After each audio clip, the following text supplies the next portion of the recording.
Good evening. Thank you very much for coming. In France, at this time of the year, it's over. Everybody is already getting ready for foie gras. So I was surprised that people are still working here.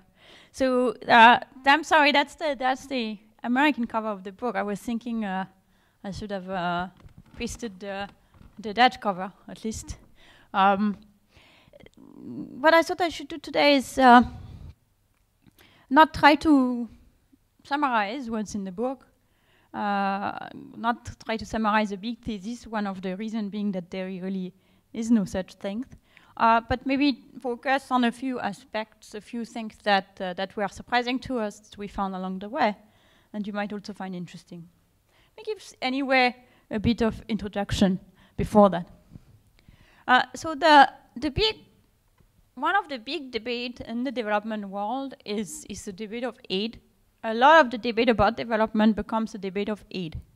And it becomes a debate of aid and poverty eradication. So the question becomes, can aid eradicate poverty? So on the one hand, you have Jeff Sachs. That's not his last book, it's not even his last before last book, but that's maybe his most famous book, because in 2005 he promised the possibility of the end of poverty by 2015 if countries only spent enough aid. So according to him, we know what to do. The only reason why we don't do it, because we don't have the political will here in the West to spend enough money. And on the other side, we have Bill Easterly and Dambi Samoyo, who are saying, no, aid is not the solution. In fact, aid is the problem. It creates rents over which people are fighting. It prevents countries to achieve their true path. So the only way is really to get away from aid and to help countries develop their own way and find democracy and free market.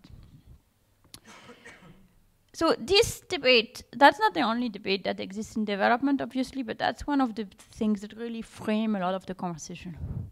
And this is somewhat unfortunate, because basically it asks us to think of the problem in a very unidimensional way. First, it asks to focus on aid, and with due respect for the people here who represent aid is not a very interesting problem from the point of view of world poverty. And that may be very interesting for us, because we have to decide, because we're paying for it, and we have to decide whether we want to continue doing so. But as a fraction of the amount of money that is being spent on the poor worldwide, it's a very small amount of money. India and China still have the majority of the poor in the world, and they receive essentially no aid. Even in Africa, the aid budget is less than 15% of this country's budget. That's not nothing, but that's really not very much. It means that the question we need to ask is not whether aid should be spent better, but whether the money that is being spent on the poor, whoever pays for it, could be spent better. Because then that becomes a question that is not about the $1, but about the 99 dollars. The second reason why it's not a very good way to think about it is that the question of the end of poverty is a question that stifles both serious thinking and energy. In a lot of cases, when people start to consider the entire problem, or there are so many people living under $1 a day, they get very despondent. And one way to see it is this one. That's an experiment that was run in the University of Pennsylvania by a group of psychologists.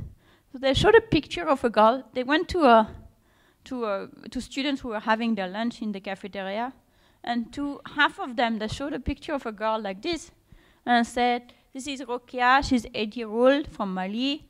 She's at risk of dropping out of school. If you don't help her, please give some money to save the children, who is going to be able to help her. And to the other half of the students, they instead showed a flyer saying there are so many millions of people who are at risk of famine in Zambia and Angola. You should do something to help them. Please give a little money to save the children. So students got either that one or the other things.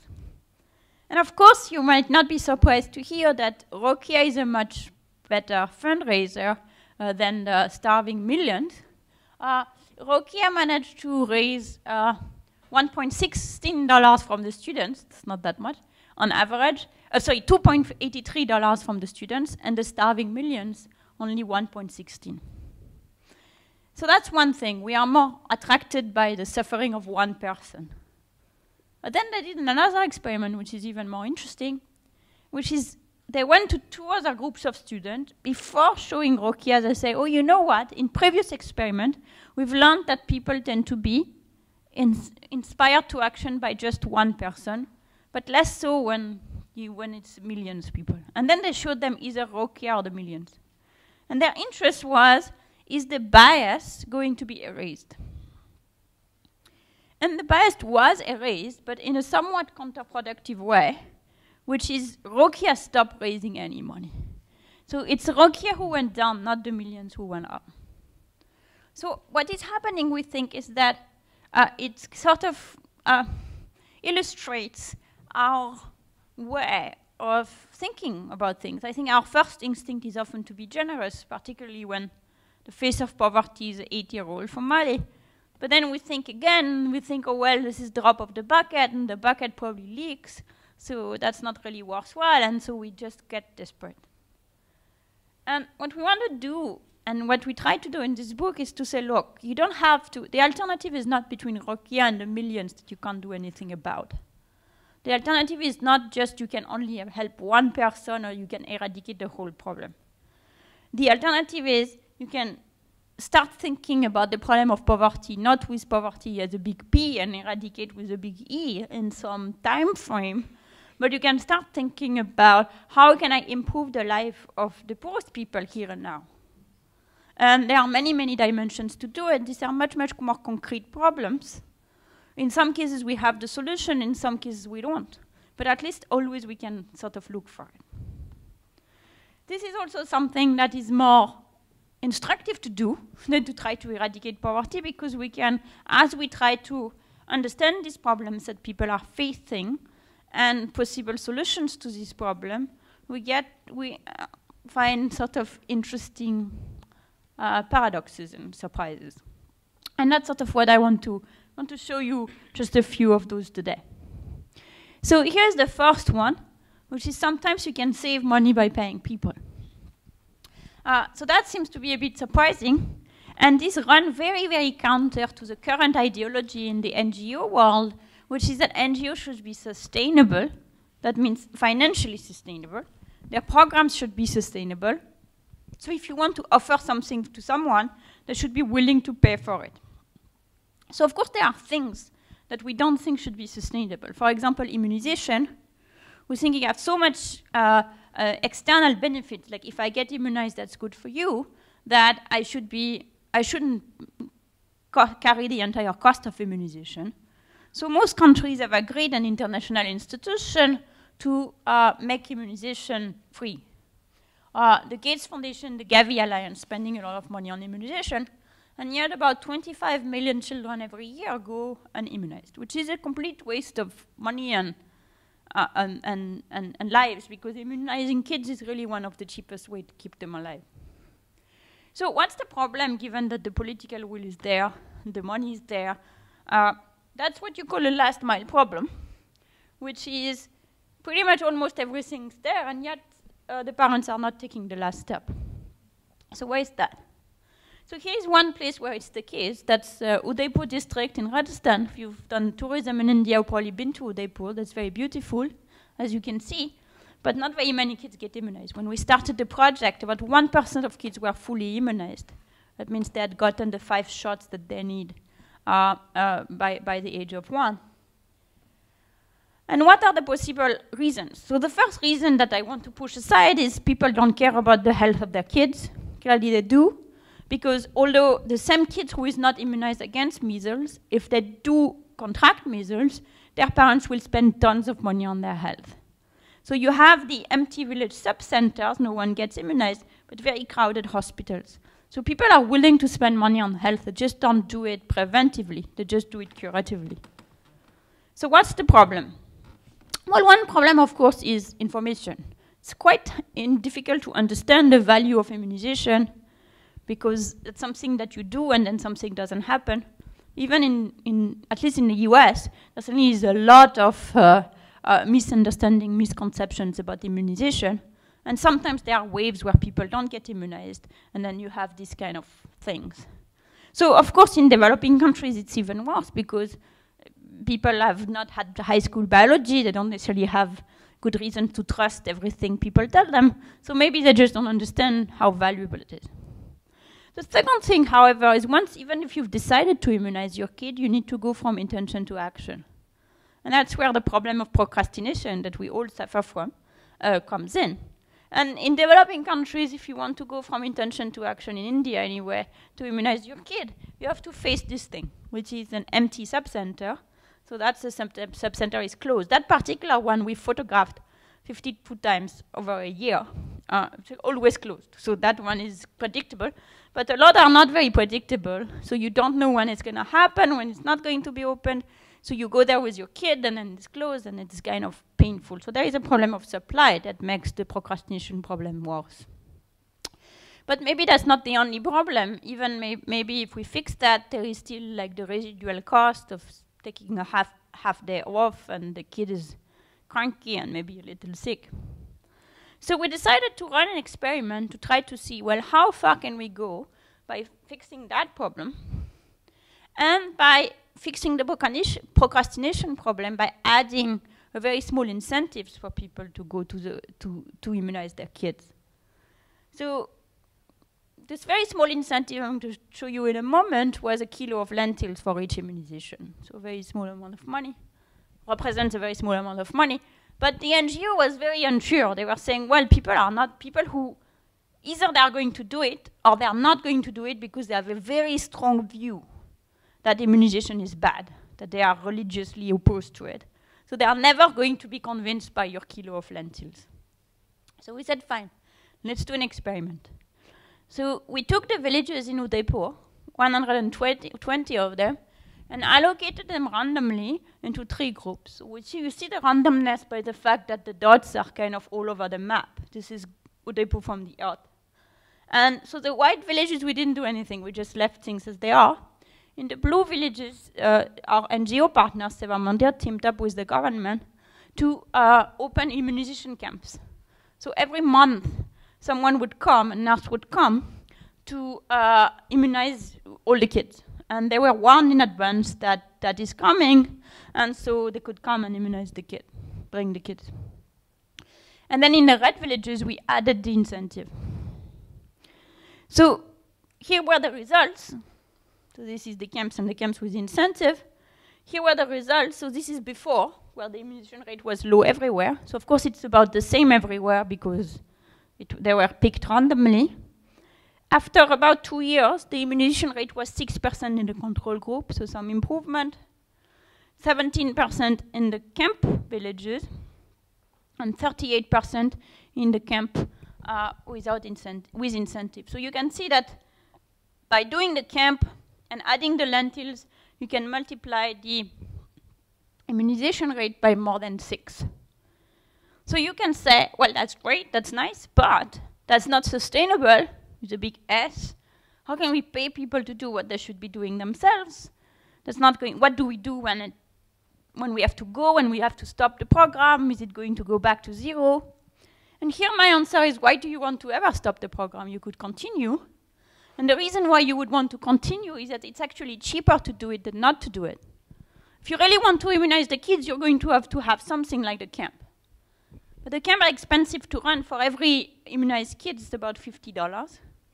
Adding the incentives make the camp cost go down to $27, and that's counting the incentive as a cost, where someone could say, well, it's not really a cost because it's a transfer to the household, but I assign it as a cost. The reason why it's much cheaper is that you have so many more kids who come to the camps that the nurse is just much more busy. So that's one example, and in the book you will see, if you read it, how many of those examples we have where the instinctive cost-benefit calculation that people have in their mind is just wrong. So in the same way, you can save money by distributing bed nets for free instead of asking people paying for it. You save a lot of money by deworming every child in their school instead of trying to test them, etc., etc. At the same time, we've also learned something about the behavior of people. So here is another one. Television is more important than food. So that is something which I didn't come up with. That's something that someone told me once. He was a man whom I met in Morocco. I had gone to that village because we were studying some program, and I was just chatting with him. And at some point I asked him, well, what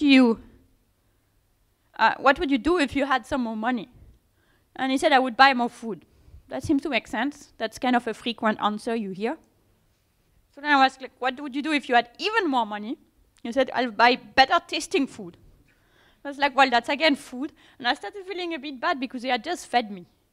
And I felt, oh, the poor guy is starving and he's just fed me. And that's really not good.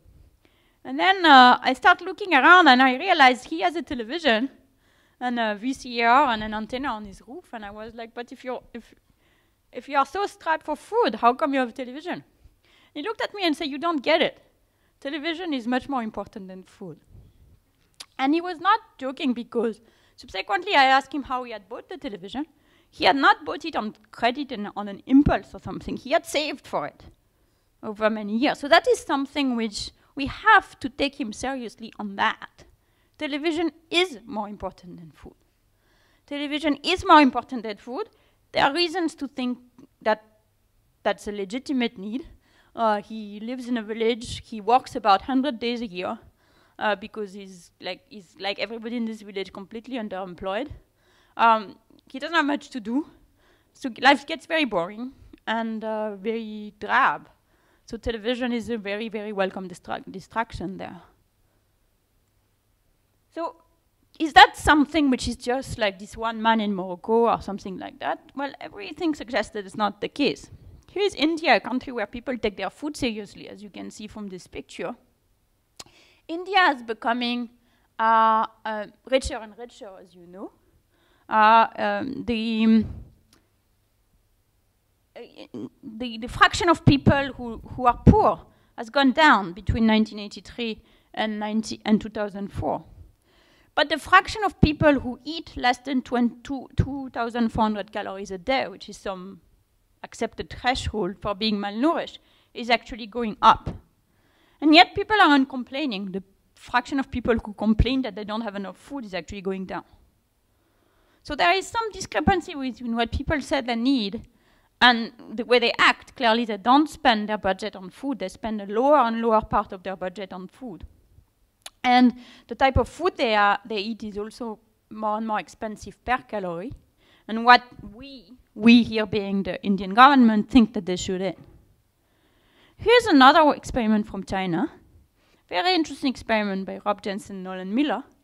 Was interested in the question, if I make rice cheaper for people in a place where people eat a lot of rice, by how much is it going to increase the consumption of rice?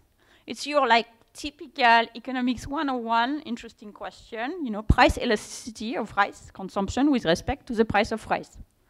So we don't know the numbers for most goods, of course, until we do the experiment, but we tend to think that the cheaper something is, the more we eat it.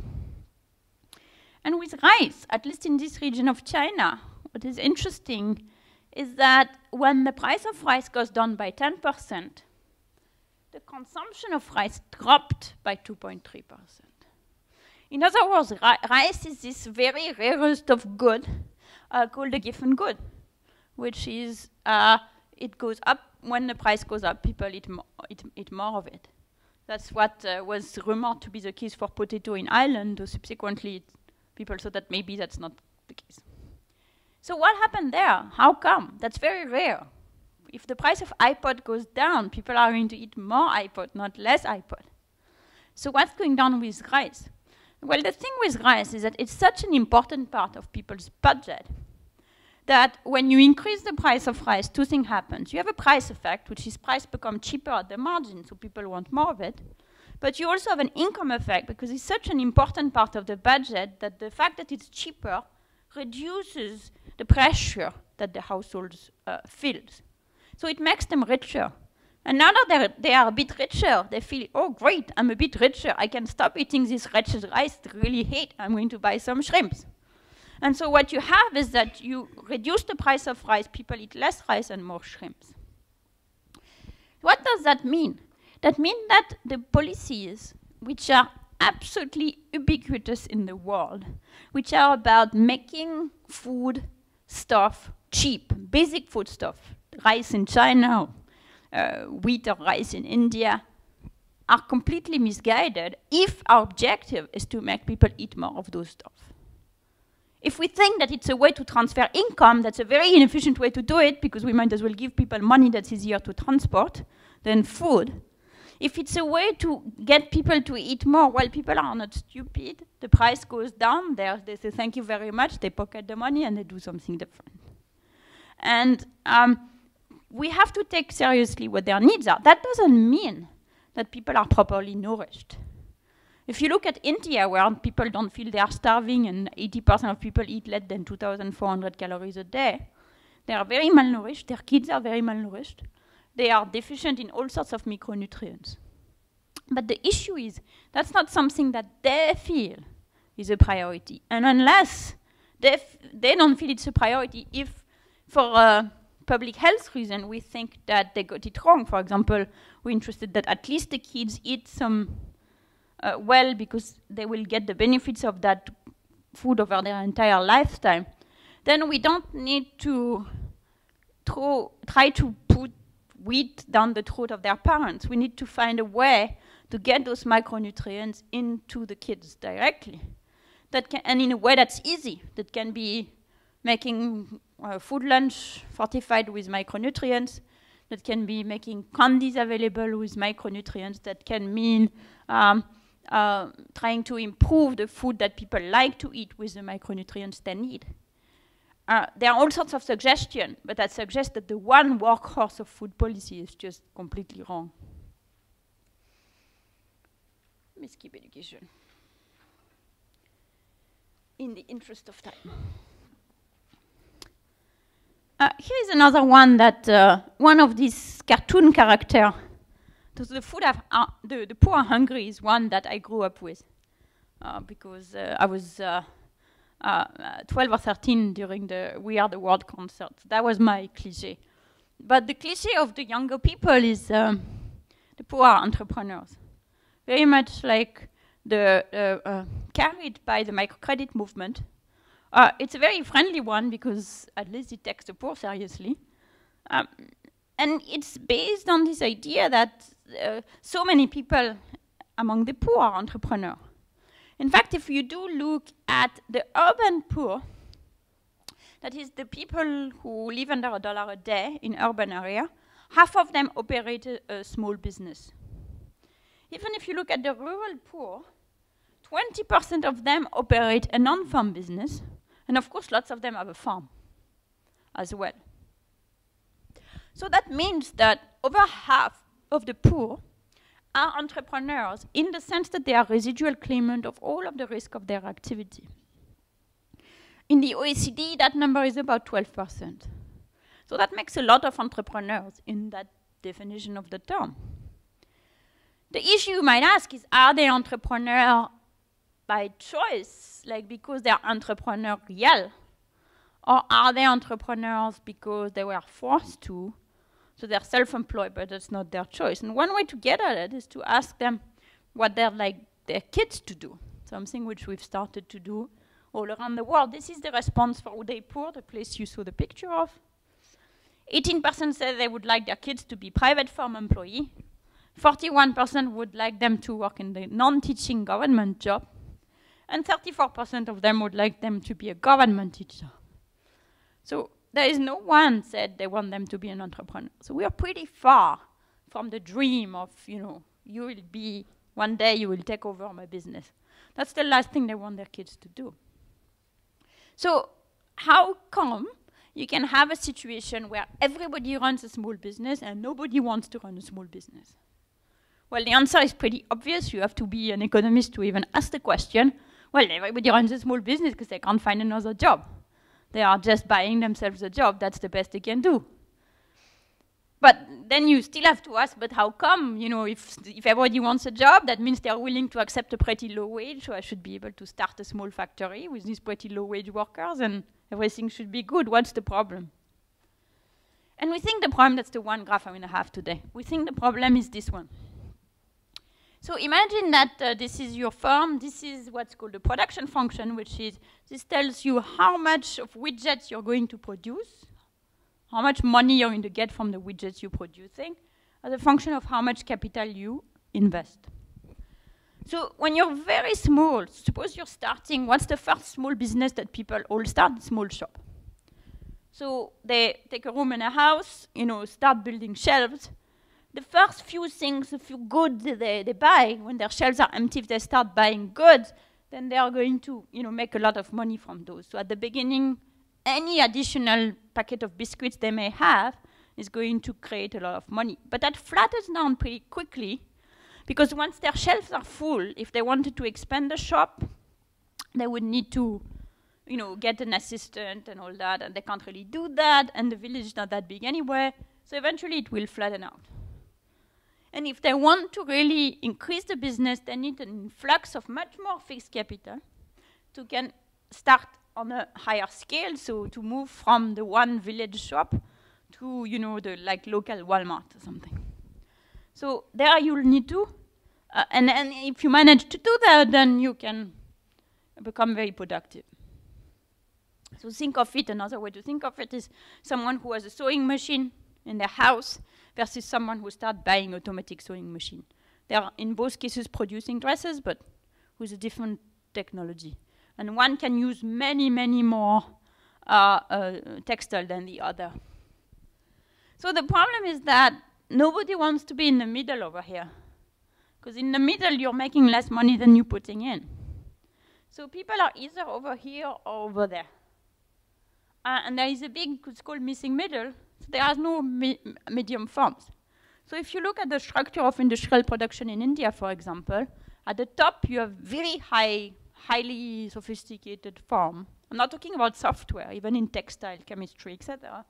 And at the bottom you have this tiny, tiny, very inefficient form. Nothing in the middle to hire the people. So the big problem here is going to be, how can we finance some people to go from one place to another? No one is doing that for people. This is too much for microcredit. They're not going to do it. They don't do it. So microcredit is not useless, but it doesn't take people out of poverty. It makes them run the existing tiny business that's never going to be very productive anyway a little bit better. It also means that people are not very committed to the business. So even their own money, they're not really putting, you know, they're not necessarily maximizing every single rupee. Because what's the big deal? You know, what's the benefit? If I do that, I'm going to make somewhat more, but really not that much more. I'm never going to be able to go past that big hump. So that's why, that's the mistake between confusing buying yourself a job and being an entrepreneur. Here's another paradox, which is risk, as I was saying, is overwhelmingly present in the life of the poor. And yet, so then you would think, well, why don't they get insurance? Risk is present, that's you know, it doesn't rain, things like that. It's a big problem, not only once it strikes, but even before, because in anticipation of the risk, people don't want to take some things. For example, these people, they're maize farmers. They're growing traditional maize, and explain to me that they wouldn't grow hybrid maize because if it works, that's great, but it's more risky, and if it doesn't work, then you're screwed.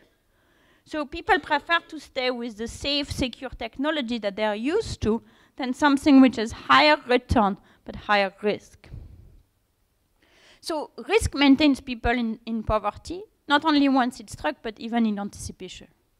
So given that, where are the insurance companies for the poor? It seems it's the next billion-dollar market. People need it, people want it. Why aren't people why aren't the insurance company not coming? The reason is that actually people are not willing to pay for insurance. This is the demand for weather insurance in Ghana. That's from an experiment again, where you ask people to buy insurance at different price.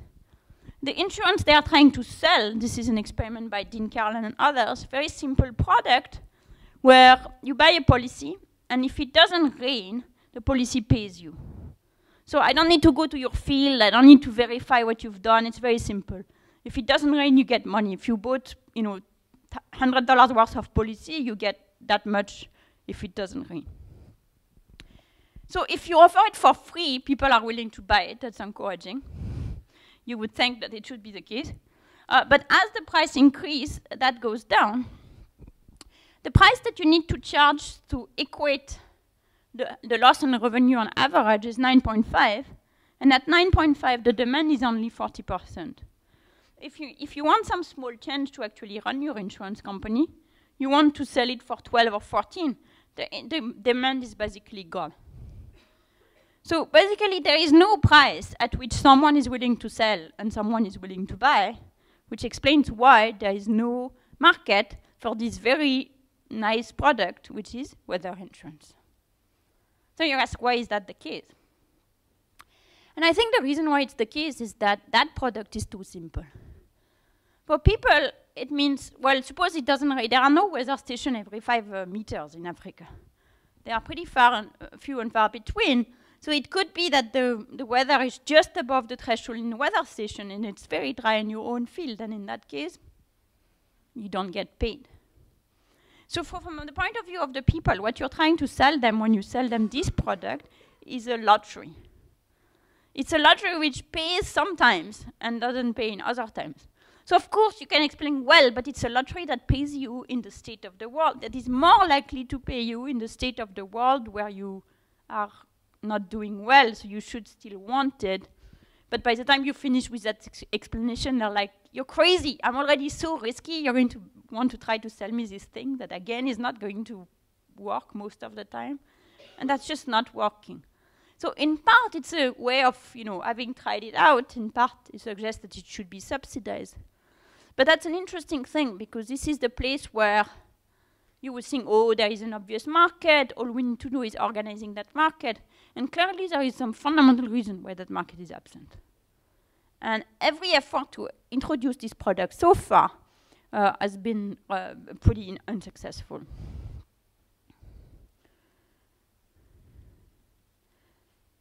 So why does all of this matter? A lot of people get somewhat depressed when they think about what's happening in poor countries. They hear us and they're like, yes, fine, it's a good effort, you need to try to fix some policies here and there, give lentils to immunize people, whatever, those are the small problems. But it's not going to address the big problems. The big problem is really the political structure and things like that.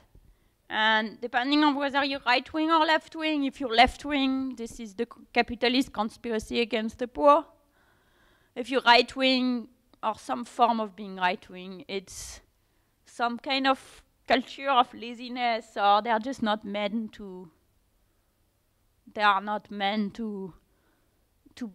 to be like us, or something like that, or in between you can blame colonization, whatever. And we don't disagree with the premise, the fact that, yes, in fact, it's the case that a lot of policies have failed. A lot of policies still fail. Not only aid, but what governments waste a lot of money on the poor. Some things don't work. Money are thrown at schemes that are not very effective. But sometimes things do work. And when they don't, often it seems to us that it's not due to some big conspiracy against the poor. It's not due either to the fact that the problem is just too hard. It's due to what we call the 3I problem, which is a combination of ideology, ignorance, and inertia. And what is ideology, ignorance, inertia? The policies are conceived on the basis of the ideology that's prevalent at the time. So the poor are lazy, or the poor are entrepreneurs, or the poor are hungry, or the poor are blah, blah, blah, field of dot, in ignorance of the reality of the field. And then once they're in place, they persist out of sheer inertia because it is someone's job to continue checking the boxes. And here's one example that we found in India. This is the village education committees. So village education committees are very popular policy all over. They stem from the ideology that the poor need to be involved in the governance of the services that serve them. That seems like it's not a nasty ideology. That seems like a good idea. But so as a result of this idea, India one fine day decided that every single village in India needed to have a village education committee. So we went in Uttar Pradesh and tried to find out what they were up to, because we wanted to see whether they could in fact be a basis to improve the quality of education. And we found that only 8% of the population knew that the committees existed. That's the population of parents of school-going children. Only 2% of these parents knew what the committee were supposed to do. And what was a bit the icing on the cake is that a quarter of the committee members had no idea they were committee members. So we went to the capital and we're talking to the Secretary of Education about this and asked them, you know, how are you composing these committees that people don't even know they're on it? And he says, well, you take the parent of the best child in the school and the parent of the worst child in the school and the parents of the handicapped child, and that's your committee. And then we ask, but you've abolished exams. How do you know who is the best child in the school and the worst child in the schools? And there was like this big silence when they suddenly realized that the two policies that they were running at the same time were clashing with each other, and no one had really figured that out. So needless to say, these committees are not useful. Our attempt to reinvigorate them also didn't work. And that doesn't mean that the idea that involving parents is not good. That means that as an idea, it's empty unless it's embodied in some real details. So, and that the devils of everything is in the details. One of the examples I skipped that we can go back in the conversation is even the way you vote and the way those votes are counted, whether you vote in a paper ballot or electronically, that will matter in terms of whether your voice is heard. So where does that leave us? That leaves us in a place which is pragmatic, as you said, also optimistic in a kind of responsibility way, like not optimistic as I can just sit on my hand and things are going to improve by themselves. We've seen a lot of examples that you can really improve things. Like there are things you can do that can have tremendous effect, and there are also things that don't work. And the difference between the ones that have tremendous effect and the ones that don't work is that the ones that have tremendous effects are well designed to address a very specific issues. So if policies fail mainly because of the 3I problem, it means that everybody's at risk, NGOs, governments, Western countries, government, developing country government. It also means that everybody who operates in this space, even at the simple level of giving $20, 20 euros at the end of the year, has a small role to play, which is try to understand even one thing. Try to analyze one problem or to read the analysis about one problem and do something that is actually a solution for that problem, not find a problem that fits with the solution you happen to have in your mind. And if people can do that at whatever skills they happen to be, then you can imagine making an enormous amount of progress in the fight against poverty, not in the sense of eradicating it tomorrow or eradicating it in 50 years. Maybe it will take 100 years, maybe 150 years. We have all the time in the world in that sense. As long as we start today with fixing problems today and not thinking, well, I'm going to do this miraculous thing that's going to solve the entire problem tomorrow. Thank you.